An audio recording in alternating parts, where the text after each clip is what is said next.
이제 탄력성에 대한 논리인데,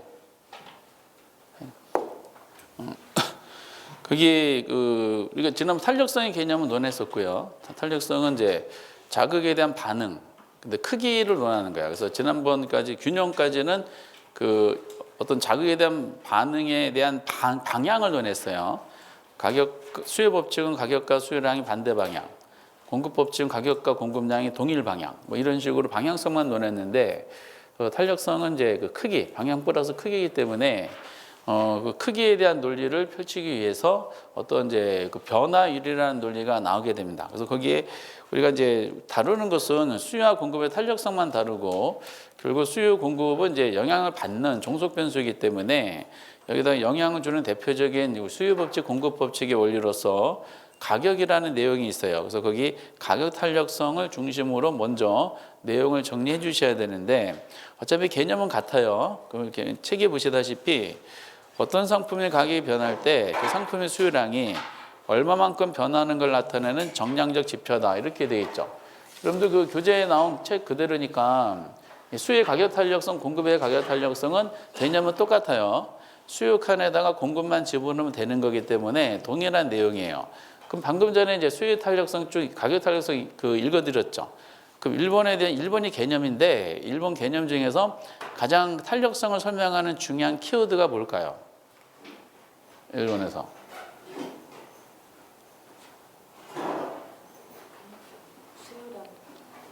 탄력성을 나타내는 중요한 문구. 어차피 주관식은 어려우니까 객관식 말씀드릴게.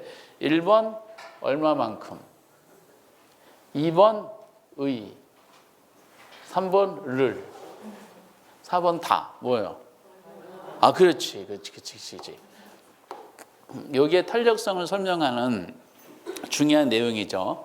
그러니까 이제 여기서 가격이 이제 독립 변수고요. 가격이 변했죠. 자극이 줬는데 그 수요량이 반응이잖아. 자극에 대한 가격과 수요량은 이제 방향성은 서로 반대 방향이죠. 반대 방향 움직이는데, 이제 가격이 변할 때 수요량이 얼마만큼 변하느냐. 얼마만큼이라는 단어가 나왔기 때문에 얘는 수치화시킬 수 있어요. 수치화시킬 수 있기 때문에 그를 정량적 지표다라고 얘기하는 거죠. 수치할 수 없고 주관적으로 판단하는 정성적 지표라는 게 있는데, 여기다 이제 정성하면 틀리고 정량, 수량으로 측정이 가능하다는 논리죠. 결국 이게 자극이고 가격의 자극이고 얘가 반응이기 때문에 수요의 가격 탄력성, 가격의 변화율에 대한 수요량의 변화율로 측정이 되죠. 대한은 분수죠. 분수니까 가격이 밑으로 오고요. 수요량이 이제 위로 가게 이렇게 되는 겁니다. 그래서 재작년 32회 때 보면은 탄력성 문제를 내면서 이 지문을 틀리게 했더라고요. 어떻게 틀리게 했을까? 바꿨어. 수요의 가격 탄력성, 가격의 변화율에 대한 수요량의 변화율인데, 수요량의 변화율에 대한 가격의 변화율, 이렇게 했더라고요. 너무 노골적으로 그냥 맞추라고 던져준 거죠? 틀렸고요. 어쨌든. 그럼 이제 이 가격이 자극이고, 얘가 자극이고, 수요량의 반응이었어요. 둘 사이의 관계는 방향성이 되는 항상 반대 방향에 움직였었죠. 수요 법칙이니까. 탄력성은 이 변화율과 변화율이에요. 이것을 크기를 나타낸다라고 보시면 됩니다. 지난번에 내용은 잡아봤으니까 공급의 가격 탄력성은 같은 맥락을 보시면 돼요. 5에서 수요 칸에 공급만 집으면 되지. 가격이 변할 때 상품의 공급량이 얼마만큼 변화를 나타내는 똑같은 정량 지표고, 공식은 가격의 변화율에 대한 공급량의 변화율로 똑같이 이제 표현하게 됩니다. 구조를 그대로 보셔야 됩니다. 그래서 어차피 요 내용은 그냥 어려운 건 아니니까 살펴보시면 되는데, 중요한 게 뭐냐면은 그게 양가로 2번에 나오는 수요의 가격 탄력성을 구분하는 거야. 공급의 경우도 마찬가지예요. 이제 페이지가 넘어가긴 했는데 그거를 이렇게 이제 적었어요. 수요의 탄력성 구분할 때 여기서 이제 우리가 판단할 수 있으셔야 돼요. 먼저 이제 수요 곡선 그래프를 그릴 때 여러분 기준 삼았을 때 완전 비탄인 경우하고 단위 탄력적인 경우랑 완전 탄인 경우 있죠? 요거를 세 가지 기준 삼고, 세 가지는 모양상을 보면 완전 비탄은 수직선이고요. 단위 탄력적인 직각삼각선이고, 완전 탄은 무슨 모양이다? 수평선이야. 그리고 이제 탄력성 값을 논할 때 완전 비탄은 탄력성이 얼마죠? 0이고, 단위 탄력적 항상 1이고, 완전 탄력적 뭘로 표시해요? 무한대로 표시하게 됩니다. 그러면서 요거 앞에 공식을 잡아봤으니까 얘네들에 대한 그러니까 탄력성 크기하고 그래프 모양하고 그리고 이제 이 탄력성 표현하는 내용하고 얘네들의 개념을 쭉 설명하죠. 완전탄은 가격이 완전에서 가격이 변할 때 가격이 아무리 변한다 하더라도 수요량이 전혀 변하지 않는 경우고 단위 탄력적은 가격이 변하고 수요량이 변하고 똑같은 것이고 이거 할 때 항상 그 아까 부모 분자에 있었죠. 가격이 변화에 대한 수요량 그거 항상 생각해 주셔야 돼. 완전 탄력적 미세한 가격 변화에도 수요량 무한대로 변한다는 걸 설명하는 거죠. 이게 무슨 말인지 이해되시겠어요? 그렇죠. 정확하게 이제 이해되시는 겁니다. 그래서 요거를 한번 따져 볼게요. 앞에 책의 그 내용 그대로니까 중요한 게 하나 더 첨가해가지고 이게 그래프가 끊겨. 이게 가격축이죠. 이게 수요량 축이에요. 수요곡선이 이렇게 그려져요. 이게 무슨 모양이야? 수직선. 수직선 모양이에요. 그 수직선인 경우는 예를 들어서 가격이 100원이에요. 그때 수요량이 10개예요. 그때 수요량점이 A점이라 그랬을 때 가격이 120원으로 상승해요. 그러면 이제 100원을 기준 삼으면 가격은 몇 프로 변했다? 20% 변한 거죠. 아까 수요 가격 탄력성은 가격의 변화율에 대한 수요량의 이제 변화율이었기 때문에 이게 수요 가격 탄력성이죠. 항상 나누기는 기준이 1 가지고 판단하게 돼 있어요. 근데 이제 요거는 수직선 그래프가 수직선인 경우는 가격이 100원일 때 10개였던 수요량이 120원일 때도 그대로 10개야. 그럼 가격은 변해서 안 변해서? 가격은 20% 자극 줬죠. 근데 수요량은 변해서 안 변해서? 0이 되죠. 0을 20으로 나누면 얼마 나와요? 0이 나오지. 그럼 이런 경우는 두 점을 연결하면 수요곡선 그래프가 이렇게 수직선 모양이 나오죠. 그 수직선인 경우는 가격이란 자극이 아무리 찔러대도 수요량은 반응이 약하잖아. 그렇죠? 그러면 이제 자극에 대한 반응이 약한 걸 지난주에 보셨던 것처럼 비탄력제라고 그러는데 이거 전혀 반응이 없죠. 그래서 뭐라 그런다? 완전 비탄력적이다라고 얘기를 하고 이 완전 비탄력적인 내용은 그래프 모양이 지금 그리다 보니까 무슨 모양이다? 수직선. 그 탄력성 값은 이게 얼마 나와요? 탄력성 값은 0이 되는 거지. 가격이. 그런데 이거는 지문으로 나오죠. 이거는 가격이 아무리 변한다 하더라도 수요량은 전혀 반응하지 않는 것을 말한다라고 이제 그 지문 그대로 나오죠. 근데 이제 수요곡선 그래프가 이런 경우가 있어요. 이렇게 이제 그려보면 이제 가격이 예를 들어서 20% 자극 줬을 때 수요량도 20% 반응을 줬다는 뜻이죠. 그러면 가격과 변화율과 수요량의 변화율이 같죠. 그 20을 20으로 나누면 얼마 나와요? 이 탄력성 값은 1이 나오죠. 이거는 자극과 반응이 같다. 그래서 민감하다, 둔감하다 기준이 된다고 해서 얘를 단위 탄력적이다라고 얘기합니다. 단위 탄력적. 단위 탄력적 모양은 이제 책에 나온 거죠. 직각삼각선의 모양을 가지게 되고요. 야, 이거 글씨 이거 참 잔상이 남아가지고 탄력성은 이제 1이 되는 거죠. 그럼 요거를 이제 단위 탄력적인 경우는 그래서 모양상으로는 모양은 직각삼각선이고 탄력성 값은 1인데 가격의 변화율과 수요량의 변화율이 같다는 뜻이다라는 논리고요. 근데 수요곡선이 이렇게 되는 경우가 있어요. 이게 무슨 모양이야? 수평선 모양이죠. 얘는 가격이 만약에 100원이다. 수요량이 만약에 10개다. 그때 수요량점이 A다. X제다 가정하세요. 그 X제를 판매한 사람은 그동안에 100원에 10개를 팔았다는 뜻이겠죠. 근데 가격을 120원으로 올렸어요. 그 100원일 때 수요량이 10개였던 이 X제가 120원이 되면 수요량은 몇 개가 돼요? 120원 되면 수요량이 0개지. 그렇죠? 120원 가격에 대응하는 수요량은 0이잖아. 그렇죠? 그럼 이거는 가격이 20% 자극 준 거에 대해서 수요량은 0으로 완전히 줄었죠. 매우 크게 반응하는 겁니다. 소비자들이 이 물건을 전혀 안 사요.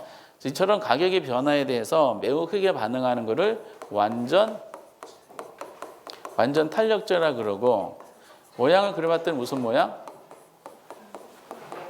수평선 모양이 될 수밖에 없고요. 탄력성 값은 얼마나 이거 무한대로 이렇게 표시하게 돼 있어요. 이렇게. 그래서 이제 다만 이거를 이제 표현할 때 약간의 가격이 변함에도 불구하고 수요량이 엄청나게 크게 변하는 경우를 우리는 완전탄이다라고 하죠. 우리가 그럼 탄하고 비탄을 구분하는 것은 뭐 가지고 구분하겠어요? 단위 탄력적 기준으로 구분하겠죠. 단위 탄력적, 그 1보다 작으면 뭐다? 비탄력적. 1보다 크면 뭐죠? 탄력적. 이렇게 이제 설정하게 되는 겁니다. 이렇게. 그리고 또 하나 중요한 것은 그 완전 비탄이 가장 탄력성 값이 작고요. 0에서 완전탄이 가장 탄력성 값이 커지게 되는데 무한대. 그 완전 비탄에서 완전탄으로 갈수록 가격 탄력성은 점점 커져야 작아져요. 가격 탄력성은 점점 커지죠. 0, 1보다 작은 거, 1보다 큰 거 무한대니까 가격 탄력성은 점점 커져요. 근데 기울기는 어떻게 될까? 수요곡선의 기울기는 점점 커질까요? 작아질까요? 기울기는 작아지지. 기울기가 작아진다는 것은 완만해진다는 거예요? 가팔라진다는 거예요? 완만해진다는 거지. 그러니까 점점 기울기가 완만해지죠. 각도, 기울기가 점점 작아지고 있는 게 확인이 되는 겁니다. 그래서 우리가 가격 탄력성이 크다 작다는 거하고 수요와 공급선의 기울기가 크다 작다는 표현은 이렇게 반대로 표현하게 돼 있어요. 항상 이 세 가지를 기준으로 우리가 설정을 해 주셔야 되는 겁니다. 그래놓고 이제 이 세 가지를 한꺼번에 그려봐요. 그려보면은 이것이 완전탄 무한대, 이것이 완전 비탄 0, 단위 탄력적 1. 이렇게 지나가야 되는데 왜 안 지나가지지? 이렇게 탄력성 1이에요. 근데 여기다 이렇게 지나가는 수요곡선이 있어요. 얘는 탄이니까 비탄이니까. 요거는 비탄이야. 이게 왜 비탄일까요? 아니 1보다 작으니까. 0하고 1 사이를 지나가잖아. 그럼 비탄력적이라는 것은 얘가 1보다 작죠. 1보다 작다는 것은 분모가 더 큰 거잖아. 그럼 그 가격 탄력 비탄력적이라는 말은 가격의 변화에 비해 뭐가 수요량의 변화율이 더 작다는 뜻이다. 이렇게 표현하게 되는 겁니다. 여기 이렇게 지나가는 수요 곡선이 있죠. 이건 탄이니까 비탄이니까. 이건 탄이야. 왜 탄일까요? 1보다 크니까. 그럼 탄력적인 것은 이제 1보다 크다는 것은 뭐냐? 분자값이 더 큰 거죠. 그럼 탄력적인 가격의 변화율보다 수요량의 변화율이 더 크다는 뜻이다. 이렇게 시험에 나오죠. 그럼 완전 비탄에서 완전탄으로 갈수록 탄력성은 점점 커지는 게 확인이 됐죠. 0, 1보다 작네, 1, 1보다 크네, 무한대. 점점 커지는 확인되는데 기울기는 점점 작아지고 있잖아요. 항상 이 세 가지를 기준으로 내용을 이제 정리를 한번 잘 해보시기 바랍니다. 이렇게. 그래서 거기에 가격 탄력성이라고 구분하는 그 내용들이 상당수 그 다음 페이지까지 제가 그려드린 그림을 기준으로 상당수 많이 나오죠. 근데 이 논리는 공급의 경우도 마찬가지예요. 수요 탄력성 이렇게 한 다음에 공급의 경우 똑같아요. 공급의 경우도 이제 가격 탄력성은 완전 비탄하고 단위 탄력적하고 완전탄을 기준으로 하게 되고요. 그러면 이제 완전 비탄은 탄력성이 0이고 모양은 수직선이고 완전탄은 수평선이고 그리고 이제 원점을 향하여 지나가는 이제 단위 탄력적 형태가 나오죠. 표현은 동일해요. 그럼 탄력적이라는 그런 비탄력적, 탄력적이라고 이제 설정하게 되고 내용은 같습니다. 이렇게 항상 이를 기준으로 판단하시면 되실 것 같아요. 그래서 이제 공급의 가격 탄력성을 이제 세 가지 한꺼번에 그려보면은 이런 내용이 나와요. 공급선은 이제 우상향 모양이니까 공급선 이런 모양이 나타나요. 그럼 요거는 뭐다? 완전 비탄. 왜 완전 비탄이에요? 얘는 가격이 아무리 변한다 하더라도 공급량 어떻게 돼? 전혀 반응이 없어요. 그리고 요거는 완전탄. 무한대. 완전 탄력적인 모습. 얘는 조금만 가격이 내려도 공급량 확 완전히 줄어들인다는 뜻이니까 요거에 대해서는 이제 자기에 대한 반응 매우 민감하다. 완전탄. 모양은 어떤 모양? 수평선. 항상 공급의 가격 탄력성도 모양을 잡았을 때 똑같이 가격의 변화율에 대한 공급량의 변화율을 이렇게 잡기 때문에 항상 이를 기준으로 잘 판단하시고 원점을 이렇게 지나가게 되면은 요거는 이제 단위 탄력적 1이 되지. 근데 곡선이 모양이 여기 이렇게 되는 경우가 있어요. 이렇게 되면 얘는 탄력적일까 비탄력적일까? 요거는 비탄력적이야.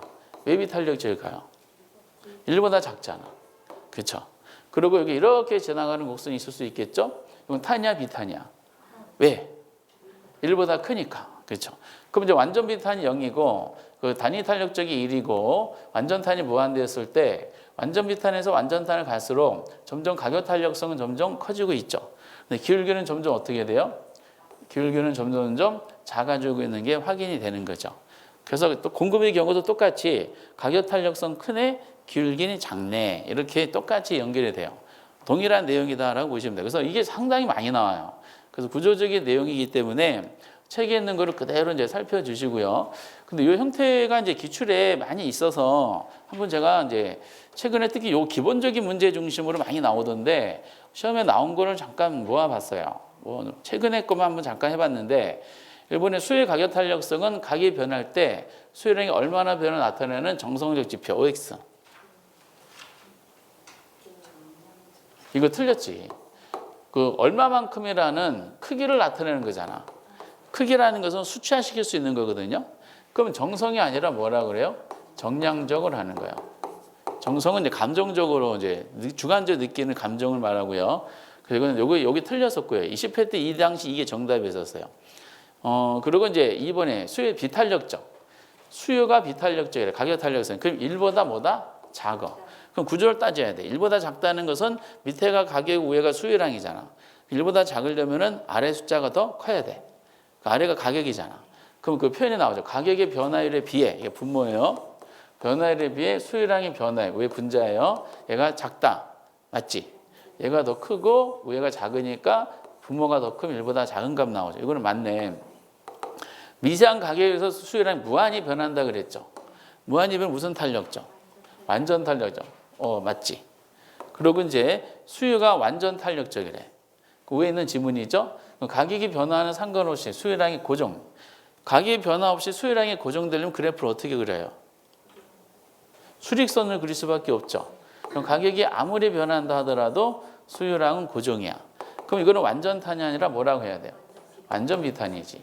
그래서 3번처럼 똑같은 완전탄 설명하고 27회 때는 옳게 설명한 것을 29회 때는 또 틀리게 설명합니다. 이렇게. 기본이야. 이건 이제 4번은 틀렸던 것이고 공탄이 0이래. 아까 0이면 무슨 탄이었었어? 완전 비탄. 그 수직선이죠. 완전 비탄이다. 맞지? 그리고 공탄이 탄력적이야. 그럼 얘가 1보다 크죠. 1보다 크려면 위에 숫자가 더 커야 돼. 위에가 공급량이고 밑에 가격이죠. 그림 그려줘야 돼요. 가격의 변화율보다, 분모보다 뭐가 공급량의 변화율이 더 크다. 이게 더 큰 거죠. 더 크니까 1보다 큰 값이 나오니까 탄력적 맞잖아요. 쉽지? 그죠? 이런 형태가 가장 기본인데 이런 걸 자주 물어볼 수밖에 없어요. 그리고 요가 더불어 기본 문제가 뭐냐면은 페이지 36에 나오는 저 내용이죠. 똑같은 가격이 변했는데 근데 물건마다 탄력성이 다르게 반응합니다. 똑같은 지난번에 예를 들어서 똑같이 이제 똑같은 멘트를 알렸는데 사람마다 반응이 다르죠. 이런 것도 마찬가지예요. 똑같은 가격이 변했는데 왜 수요량이 물건마다 반응이 다르고 왜 공급량의 반응이 다를까? 이거를 우리는 뭘로 설명하냐면은 이거 엄청 나오는데 수요 가격 탄력성을 결정하는 요인, 공급의 가격 탄력을 결정하는 요인 이렇게 잡아요. 근데 수요든 공급이든 내용은 굉장히 단순해요. 특히 수요는 똑같은 물건인데 왜 물건마다 탄력이 달라질까 할 때 가장 중요한 게 뭐다? 대체제로 이해하시면 돼. 대체제로 이해하시면 모든 게 다 해결이 됐다라고 보시면 됩니다. 그럼 가장 기본적인 것이 그럼 당연히 대체제가 많을수록 더 탄력적일까 더 비탄력적일까? 더 탄력적이야. 그렇죠? 그 요거에 대해서 한번 실제 시험에 나왔던 거를 제가 잠깐 보겠어요. 다시 한번 수요의 가격 탄력성은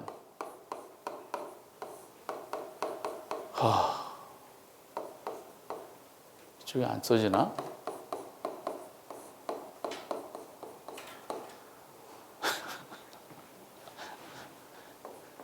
이거 익숙하지 않아서 큰일 났네, 이거. 가격의 변화율에 대한 뭐죠? 수요량의 변화율. 똑같이 이렇게 됐었죠.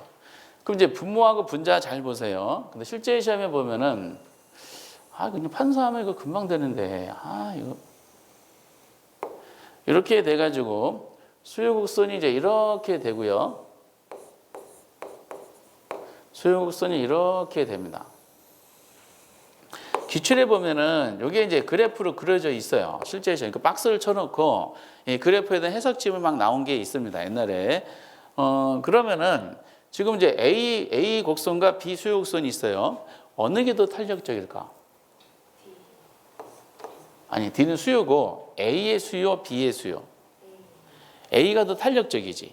그 A가 B보다 왜 탄력적일까요? B보다.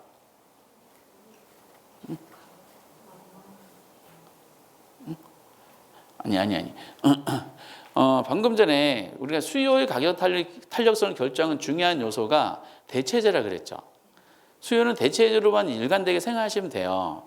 대체제가 많을수록 더 탄력적이고 대체제가 적을수록 더 비탄력적이 되는 겁니다. 대체제 유무가 가장 중요하다라고 생각하시면 돼요. 그런데 이 그래프를 보면은 이 논리가 지금 어떤 거냐면은 우리가 구조적으로 따지면 수요의 가격 탄력성은 밑에가 분모가 가격이고요. 분자가 수요량이잖아. 그렇죠? 그럼 이렇게 이제 가격과 수요량에 대한 논리 있죠.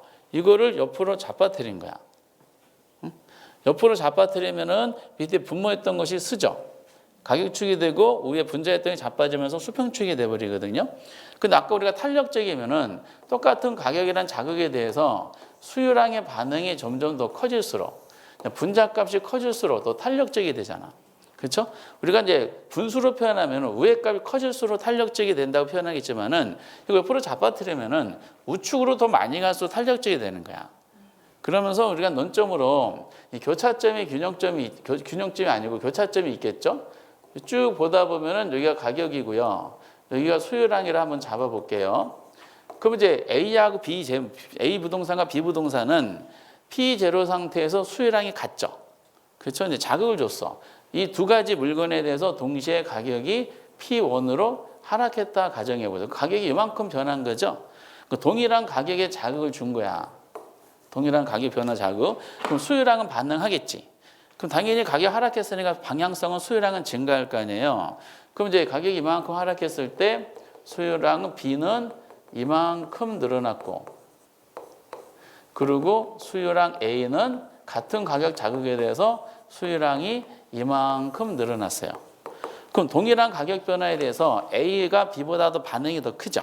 그럼 이걸 분수로 표현하면은 B보다는 A가 더 반응이 크니까 A가 B보다 더 탄력적이다라고 표현하게 되는 것이고, 우측으로 잡아뜨리다 보니까 이게 이제 횡축의 반응이 더 커지니까 기울기가 상대적으로 보기에 완만해지게 되는 거죠. 기울기 완만해지면 각도가 더 작아지는 거죠. 그럼 탄력성이 커진다는 것은 뭐죠? 기울기는 작아진다는 걸 다시 한번 확인이 되는 것인데, 근데 왜 A는 B보다 더 같은 자극에 대해서 더 탄력적으로 반응할까? A는 뭐가 많기 때문에 그래요? 대체제가 많기 때문에 그래. 그럼 A와 관련되는 대체제를 구매했던 소비자들이 대체제를 구매하다가 본인 상품과 대체 관계는 A가 가격이 하락했다는 정보를 취득하죠. 그럼 대체를 구매했던 사람은 전부 다 어디로 가? A 물건 소비를 확 갈아타요. 갈아타니까 A에 대한 수요량은 확 늘어나게 되는 거야. 이렇게. 근데 B는 A보다 왜 수요량의 반응이 작을까? 대체제가 A보다 더 적기 때문이지. 가격을 내렸다 하더라도 다른 대체제에서 이 B로 갈아타는 수요가 적어져서 수요량의 반응이 크지 않게 되는 겁니다. 그래서 항상 수요 쪽에서는 뭘로 인식하면 되냐면은 대체제 관계로 인식하시면은 그렇게 어렵지 않아요. 올해도 가능성이 되게 높은데, 그러다 보니까 나머지는 다 똑같아요. 1번이 가장 중요한데 용도가 다양할수록 더 탄력적이래. 이 말은 무슨 뜻이야? 대체율 용도가 많아서 탄력적이라는 뜻이죠. 대체제 개념이다 보시면 되고요. 기간이 장기일수록 탄력적이죠. 왜? 단기보다 수요는 장기가 더 탄력적이야. 왜 수요는 장기가 단기보다 탄력적일까요? 그렇죠. 우리가 수요를 항상 뭘로 인식하셔라? 대체제로 인식하시면 돼. 대체제. 그럼 뭐다? 장기일수록 소비자는 단기보다 뭐죠? 대체제를 구할 수 있는 기회가 더 많아지기 때문에 그렇지. 그렇지. 그래서 아까 가장 전혀 대체제가 없는 물건의 탄력성 뭐겠어요, 그럼? 전혀 대체제가 없는 상품은 완전 비탄력적이겠지. 그렇죠? 대체제가 적어서 비탄력적인데 완전 비탄력적인 그래프는 어떤 모양? 수직선이죠. 그럼 수직선의 경우는 가격이 예를 들어서 100원이었을 때 10개다. 그럼 수요량이 반응한다 하더라도 가격이 10,000원으로 됐다 하더라도 수요량은 얼마야? 그대로 10개죠. 완전 비타는 가격이 아무리 변하더라도 수요량이 전혀 반응이 없잖아. 그럼 왜 그럴까? 여기 만약에 XG라 그러면은 XG는 시장에서 대체제가 없어. 완전 독점이야. 그러니까 소비자들은 어쩔 수 없이 XG가 필요하다 그러면은 XG 가격이 올라갔다 하더라도 이걸 계속 소비량을 유지를 해야 되겠지. 그렇죠? 대체제가 적기 때문에 그래요. 그런데 기간도 마찬가지야. 제가 옛날에 이런 예를 들었죠. 얘는 어떤 교과서에도 나온 내용인데 이게 유료 화장실이야. 한 번 사용료가 100원이에요. 그럼 출입구에 사용료 받는 사람이 앉아 계실 거 아니에요. 어떤 갑돌이가 유료 화장실로 사용하려고 왔어요. 땀을 삐질삐질 뻘뻘 흘리고 자세도 비틀비틀하면서 오고 있어요. 무슨 뜻이야? 쏟아지기 일보 직전이죠. 그렇죠? 그러면은 이 판매원이 이 모습을 보고서 가격 팻말을 바꿨어. 100원 사용료를 딱 지우고 10,000원으로 올렸어요. 그럼 이 사람은 이거 사용해야 돼? 아니면 다른 데 화장실 찾으러 다녀야 돼? 다른 데 화장실 찾으러 다닐 수가 없죠. 지금 쏟아질 일보 직전이라 그랬잖아. 그러니까 지금 단기적으로 지금 새로운 화장실을 구할 수가 없기 때문에 어쩔 수 없이 이 가격이 높아졌다 하더라도 소비자는 이 화장실을 10,000원 주고서 사용할 수밖에 없어요. 이렇게. 그럼 우리가 장기가 단기보다 탄력적인 이유는 이처럼 장기일수록 소비자들은 대체제를 구할 수 있는 기회가 더 많아지기 때문에 더 탄력적으로 반응하게 되죠. 이렇게. 그래서 이런 예를 들죠. 20대 초반에 사귀던 애인이 헤어져. 이렇게 통보가 날라왔어요. 그럼 뭐라 그래? 탄으로 반응해? 비탄으로 반응해요? 탄으로 반응하죠? 왜? 세상에 반은 남자고 반은 여자잖아요. 그러니까 20대 초반에 사귀던 애인이 헤어져. 그럼 바로 헤어져. 탄력적으로 반응합니다. 왜 그런지는 뭐 다 아실 겁니다. 앞으로 대체 애인을 구할 수 있는 시간적 여유가 많기 때문에 그렇죠. 20대 초반에 막 사귀다가 헤어져서 막 상처받고 막 드라마 눈물 찔찔 흘리고 인생 오고 있고 이건 저는 개인적으로 잘 이해를 못 하겠어요. 인생의 반은 여자고 인생의 반은 남자고 이런 노래도 그리고 근데 80대 초반에 사귀던 애인이 헤어져 이랬어요. 그 뭐예요? 그건 사건 사고지. 비탄으로 반응할 수밖에 없죠. 그 이유는 말씀 안 드려도 됩니다. 그러니까 이거는 결국 이런 사례를 들었을 뿐이지 결국 다 대체제로 이해하시면 되고요. 근데 부동산이니까 4번과 5번도 나오죠. 일반적으로 부동산 수요는 일반 재화 수요에 더 비탄력적이야. 왜 부동산이 다른 재화보다 더 비탄력적일까? 똑같아요. 대체제가 적기 때문에 그래요. 근데 부동산도 종류별로 나누면 달라지죠. 주거용하고 상업용, 공원용 비교하면 어느 게 더 탄력적일까요? 주거용. 왜? 뭐가? 대체제가 더 많아요. 상대적으로. 다 이런 겁니다. 그 재화는 세분화해서 더 탄력적이야. 왜? 세분하면 세분하잖아요. 그럼 점점 비슷한 것끼리 보이잖아. 비슷하다는 건 동질적 상품이죠. 대체 관계가 명확해지기 때문에 그렇습니다. 세분하면 세분할수록 더 탄력적이다라는. 그래서 우리 시험은 1번부터 6번까지가 다 나왔는데 결국 다 뭐예요? 대체제. 암기할 하나도 없는 겁니다. 이런 식으로 확인하시면 되실 것 같아요. 그리고 7번은 상식적이죠. 상품이 일상생활에서 차지하는 중요한 크수로. 이거 꼭 필요한 물건이죠. 꼭 필요한 물건 대체제가 적잖아. 그렇죠? 그럼 당연히 이건 비탄력적이 되겠지. 있어도 되고 없어도 되는 물건이 있죠. 그런 물건 대체제가 많기 때문에 소비자가 별로 중요하지 않으면은 그냥 비싸면 안 사버려요. 이렇게. 어쨌든 그래서 7번은 그 상식으로 잘 안 나오고 1번부터 6번까지가 단골입니다. 이렇게. 아주 줄기차게 나오는데 그런데 당연히 수요가 있으면 공급도 있겠지. 책에 나온 거 그대로니까 공급의 가격 타는 결정 요소 있죠. 공급은 다만 수요랑 달라요. 공급 만들어야 돼. 만들기 때문에 생산비하고 기간이 중요한데 근데 생산비는 그냥 주어지더라고요. 생산비가 증가할수록 그 공급자는 더 생산해요? 덜 생산해요? 덜 생산하지. 그 탄력성은 가격의 변화랑 공급량의 반응이니까 그 우의 반응이 크면 클수록 더 탄력적이 되잖아.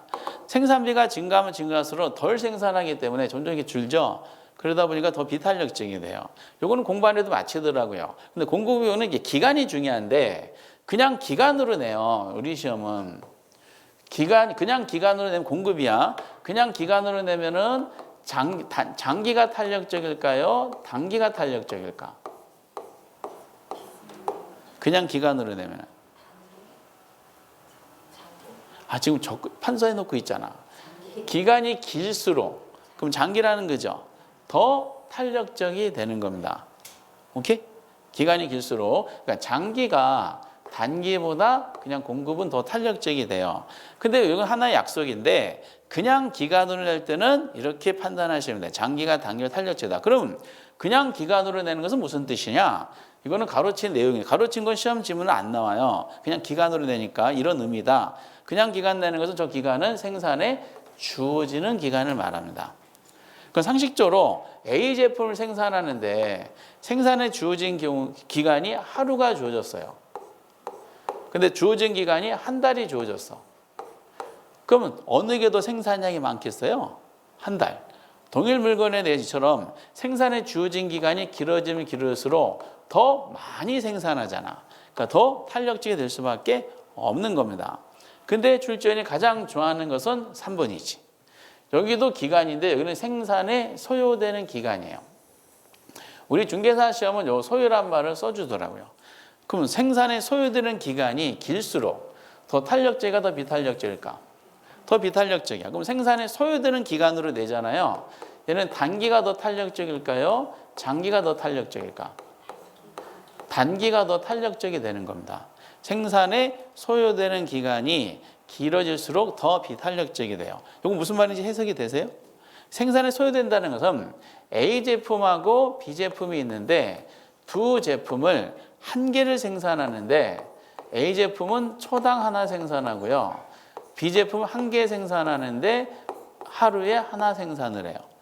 그럼 이처럼 하나의 물건을 생산할 때 소요되는 기간이 짧으면 짧을수록 빨리빨리 생산하니까 생산량이 어떠다 더 많아지게 되는 겁니다. 그래서 소요되는 기간이 길을수록 더 비탄력적이다. 요거를 이해하시면은 나머지 4번부터 5번, 6번, 7번에 대한 논리는 상식이야. 공급의 경우에 신규 주택은 재고 주택보다 더 비탄력적이야. 왜 그럴까요? 똑같지? 신규를 만들어야 되잖아. 재고는 있는 거 시장에 전화 한 통 하면 되니까 신규는 재고보다 생산에 소요되는 기간이 어떻다? 길어지기 때문에 그래요. 그럼 기술 향상이 빠를수록 공급은 더 탄력적이야. 왜 그럴까요? 똑같아. 기술 향상이 빠를수록 생산에 소요되는 기간이 더 짧아지니까 그래. 빨리빨리 생산하니까. 정보 규제가 많아서 또는 엄격할수록 공급은 더 비탄력적이야. 똑같은 논리죠. 규제가 많으면 인허가 절차 복잡해지니까 생산에 소요되는 기간이 길어지기 때문에 그래요.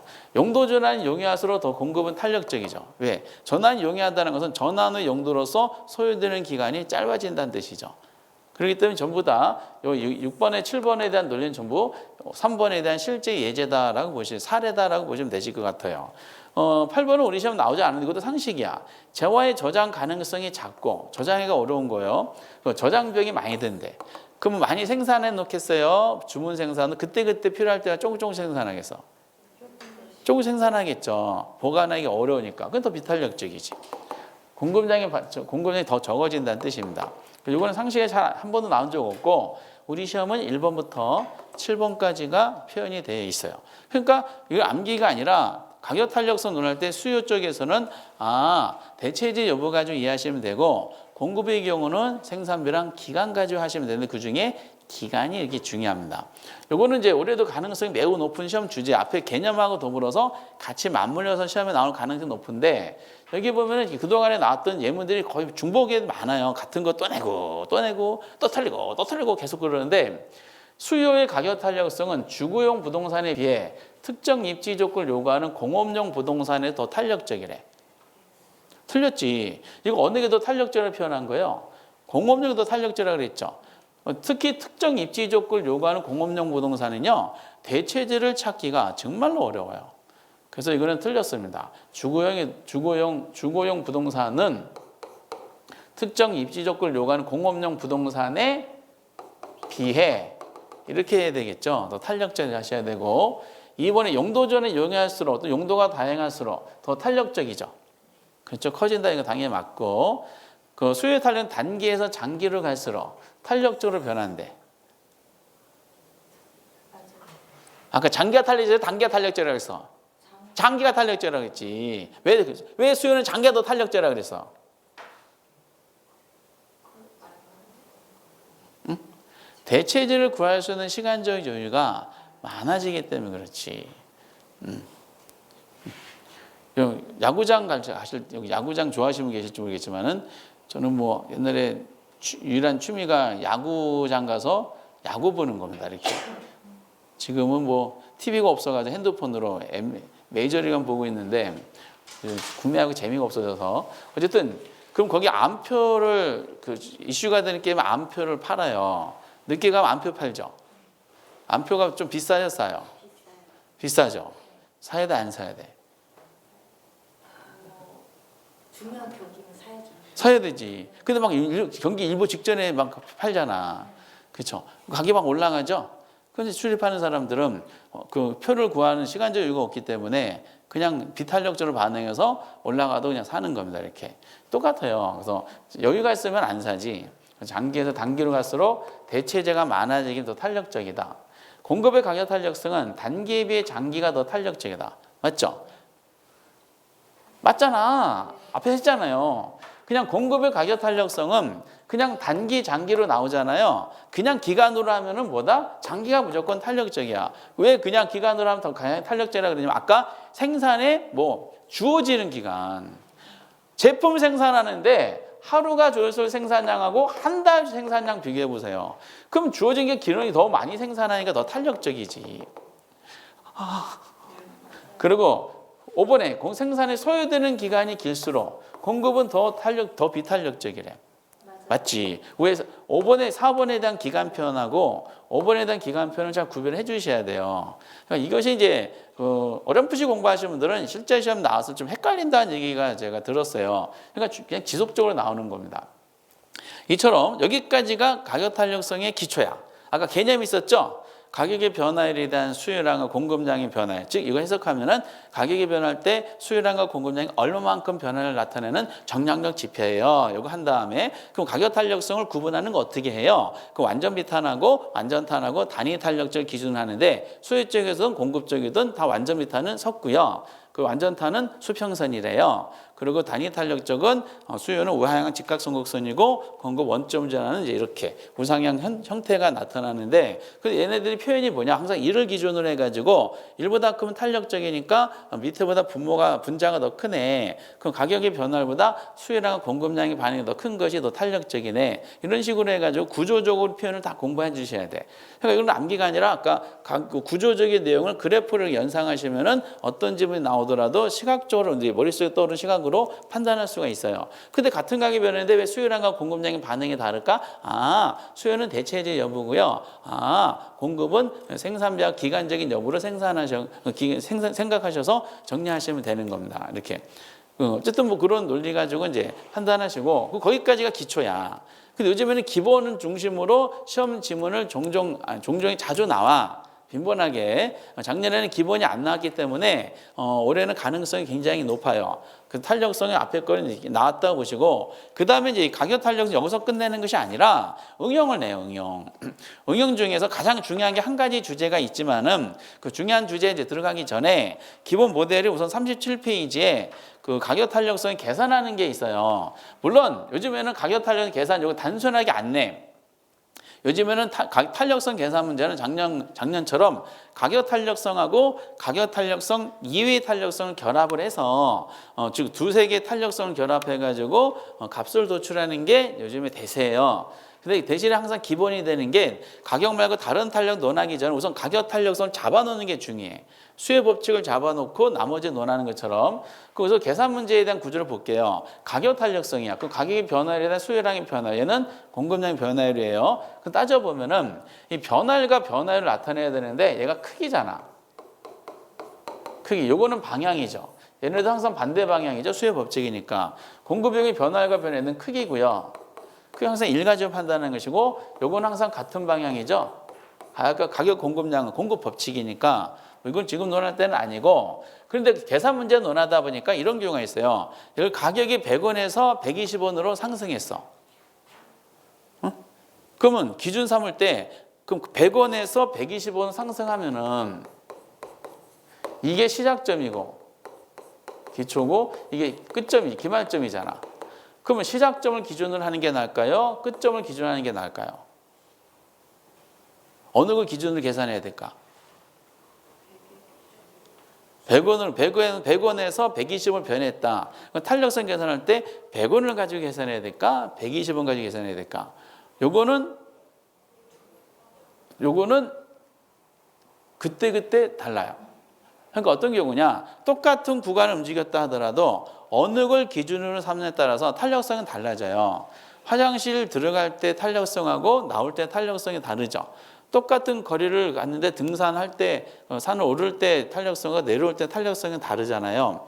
그런 동일한 내용이지 이렇게. 그래서 이제 저도 집에서 여기까지 학원에 올 때 탄력성, 저의 마음가짐 탄력성하고 퇴근하고 여기서 이제 똑같은 거리를 집에 가야 되는데 퇴근할 때 마음가짐 탄력성은 다르겠지. 집에 갈 때는 지옥에 들어가는 느낌이 들고 밖에 나오면은 천국으로 해방됐다는 느낌 들죠. 아니구나. 어쨌든 그런 거야. 그런 거. 그러니까 똑같은 구간이다 보니까 이거를 어느 거 기준 삼에 따라서 탄력 달라지는 문제를 해결하기 위해서 출제위원이 조건으로 주어져요. 주어지는 게 이제 기준 가격이 제시해줘요. 기준 가격은 기초값으로 하는 경우가 있고 그리고 기말값으로 하는 경우가 있어요. 여기서 기준가격, 기초가격 하라 그럼 100원 가지고 계산하는 것이고 기말값을 하라 그러면 120원 가지고 하는 것이고 근데 같은 구간을 움직였는데 어느 걸 기준에 따라서 탄력성이 달라지는 문제를 완화시키기 위해서 중간값으로 하라 하는 경우가 있어요. 사실 어느 걸 하냐는 것은 출제위원이 문제상의 조건으로 제시해 주기 때문에 거기에 맞춰서 계산하면 돼요.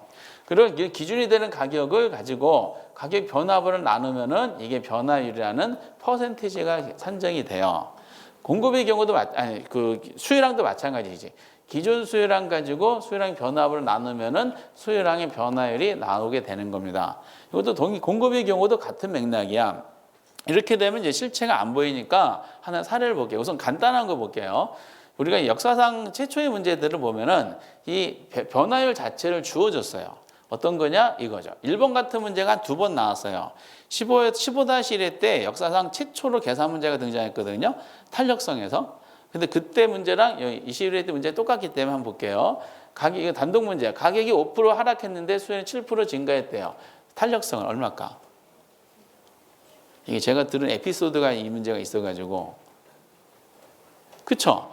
가격이 분모고 분자가 수요량이잖아. 이거 물론 5단위 어려운 거 저도 아는데 그럼 분모 가격이 몇 %야? 5%고 수요량은 분자값이 몇 %야? 7%죠. 그럼 7을 그냥 5로 나누면 되지. 얼마일까?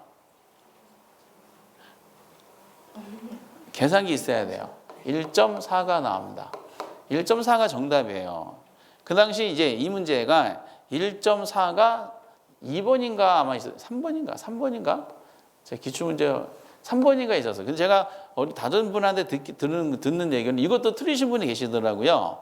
근데 이제 틀린 분이 이걸 얼마를 찍고 4번을 체크한 분이 계세요. 이건 본인이 순식간에 암산을 한 거야. 7을 5로 나면 1.4인데 근데 4번에 1.04가 있어요. 그러니까 빨리 풀고 1.4 해놓고 지금 순식간에 4번 보니 1하고 4가 눈에 띄잖아. 4번을 체크하고 넘어가셨다더라고. 1.04가 아니라 1.4지.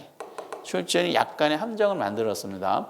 요거는 가격이라는 퍼센티지, 수요라는 퍼센티를 주어지고 결과값인 탄력성이 얼마냐라고 한 거예요.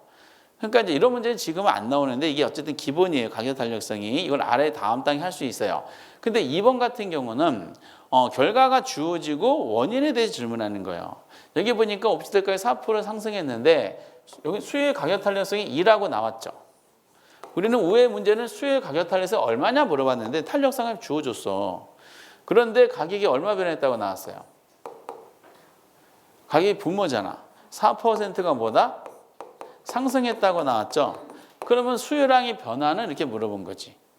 그럼 수요량이 변하니까 여기서 이제 우리가 빨리 판단하는 게 있어요. 그러면 결과를 주어진 것이 아니라 결과가 이제 부하는 것이 아니라 원인에 대한 질문을 이렇게 해주잖아요. 그러면은 여기서 우리는 크기하고 그리고 방향을 알아야 돼요.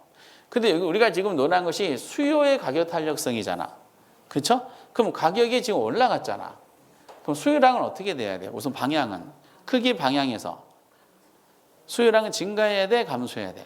당연히 감소해야 되지. 수요 법칙이니까. 가격과 수요량 항상 반대 방향 이렇게 움직이잖아요. 그럼 당연히 수요량은 당연히 감소해야 되는데 이쪽이 특히 안 써지네. 얘는 감소를 해야 돼요. 그럼 감소해야 되는데 여기 증가라고 나와 있는 1번하고 3번하고 5번은 답이 될 수가 없는 거야. 논리에 안 맞아요. 그렇죠? 그런데 이제 크기를 넣어야 되지. 그럼 분모가 4%고 결과가 2잖아. 그럼 분모 곱하기 2니까 얼마예요? 8%가 어떻게 돼야 돼? 감소. 이렇게 나와야 되는 거. 정답은 그래서 4번이 정답이지. 이런 문제가 나왔으면 좋겠지.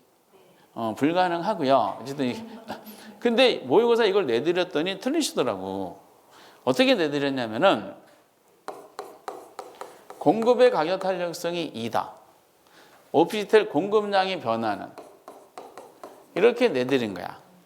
그럼 기출문제를 열심히 암기하신 분 계시죠? 그러니까 이거 봤는데 이거 4번이던데 이렇게 한 거지. 근데 만약에 공급으로 내면 이거 몇 번이 정답이야? 3번이 정답이지. 공급이다 그러면은 가격과 공급량의 반응 항상 같은 방향이니까 가격 올라가는데 얘는 증가가 돼야 되지. 항상 크기 방향. 그렇죠? 이렇게 이제 정리하시면 되실 것 같아요. 이렇게. 어쨌든 이제 요거는 뭐 요즘에는 거의 가능성은 이제 1번은 거의 불가능하고요. 자체면 더 독립으로 내는 것은 2번은 또 공급적으로 약간 함정 만들 수도 있을 것 같아요. 그럼 앞에 기준에 대한 논리가 이 내용이다 보시면 돼요. 이렇게는 단순하게 나오지는 않는데 가격이 120에서 80으로 하락했죠. 그런데 수요량은 당연히 증가했겠지. 3,000에서 5,000 증가했을 때 탄력성을 이렇게 물어본 거예요. 그럼 이게 숫자로 나왔으니까 앞에랑 다르게 변화율을 도출해야 되거든요. 근데 그 100원으로 120만 원 기준해야 돼? 80만 원 기준해야 돼? 그쵸? 그때 다른데 여기 중간값 하라 그랬잖아. 중간 평균값이겠지. 그럼 평균값으로 탄력성 계산하면은 가격이 이제 요거랑 요 사이가 중간값이죠. 그럼 120하고 80을 더한 다음에 나누기 2 하면 돼요. 더하면 200이지. 나누기 하면 얼마야? 100. 그 변화분은 얼마 변했어? 40이 변했지. 구간의 변화분이니까 80에서 40. 변화분이야. 여기다 40을 집어넣어야 돼요. 그러니 수요량 잡아야 되죠. 수요량도 중간값이니 3,000하고 5,000 더하고 8,000 나누기 2니까 얼마? 4,000. 그 변화분 얼마 변했어? 그쵸? 3,000에서 5,000이니까 2,000이 변했네. 그럼 변화를 따지면 밑에 가격은 40% 변했죠. 근데 수요량은 몇 프로야? 50% 변했지. 그럼 50을 40으로 나누면은 탄력성 값이 나오죠. 이것도 계산기에 있어야 돼. 4단이 쉽지가 않아요. 탄력성 값은 얼마 나와요? 1.25가 나오게 됩니다. 1.25가. 그런데 요거를 만약에 그럼 기초값, 중간값 기초값 120을 한번 계산해 보세요. 120 계산은 똑같은 방식이니까 120분의 구간의 변화분은 동일하잖아. 120분의 40. 그럼 당연히 수요량도 얼마를 기준 삼아야 돼? 기초는 3,000으로 기준 삼아야 되죠? 3,000분의 얼마가 돼요? 2,000이 되겠지. 그쵸? 그럼 요거는 3분의 1이고 요거는 뭐예요? 3분의 2잖아. 그럼 요거는 계산하면 얼마 나와요? 3분의 6이 나오죠. 그 얼마 나와요? 2가 되는 거야, 2. 똑같은 구간을 움직였는데 기초값으로 계산했을 때하고 중간값으로 계산했을 때 탄력성이 달라지잖아요. 그래서 항상 이렇게 가격 탄력성 자체만 낸다 그러면은 숫자를 표시된다. 그럼 어디에서 어디로 변했다라는 기준값이 제시해주고 거기에 맞춰서만 해주시면 되겠어요. 근데 이런 스타일, 요 자체를 독립된 문제로 요즘 난이도를 봤을 때, 요즘에 수험생분들의 실력을 봤을 때는 요 자체가 나오는 것은 좀 힘들어요. 요거를 약간 변형해서 나올 수가 있어요. 변형하는 문제는 뭐 다음에 문제풀이 같은 거 할 때 건드려 보도록 하는데 항상 이게 기준이 되는 거야, 이렇게. 근데 우리는 가격 탄력성을 먼저 응용이라 그래서 계산 문제 약간 건드린 이유는 최종 계산 문제인 다른 거를 하기 위해서 우선 맛배기를 본 거예요. 독립되면 이거 나오기 힘듭니다. 우선은 이제 계산 문제 나중에 한 번 더 해보도록 하고요. 뒤에서 최종적인 단계가 나오니까 지문으로 나오는 게 이게 엄청 나오는 게 있어요. 그 전에 이번에 이제 응용 중에 하나가 공급자의 총 수입하고 수요의 가격 탄력 주제인데 이것이 39페이지 보시면은 39 양가로 3번에 기업의 총수익과 그 수요의 가격 탄력성 이렇게 설명이 돼 있죠. 요건 주로 지문으로 나옵니다. 독립된 문제로는 거의 잘 안 나오고 지문으로 나오는데 그럼 얘가 어떤 내용인지 조금만 쉬었다가 가격 탄력성 응용을 다 마무리 줘 보도록 하겠습니다. 이렇게.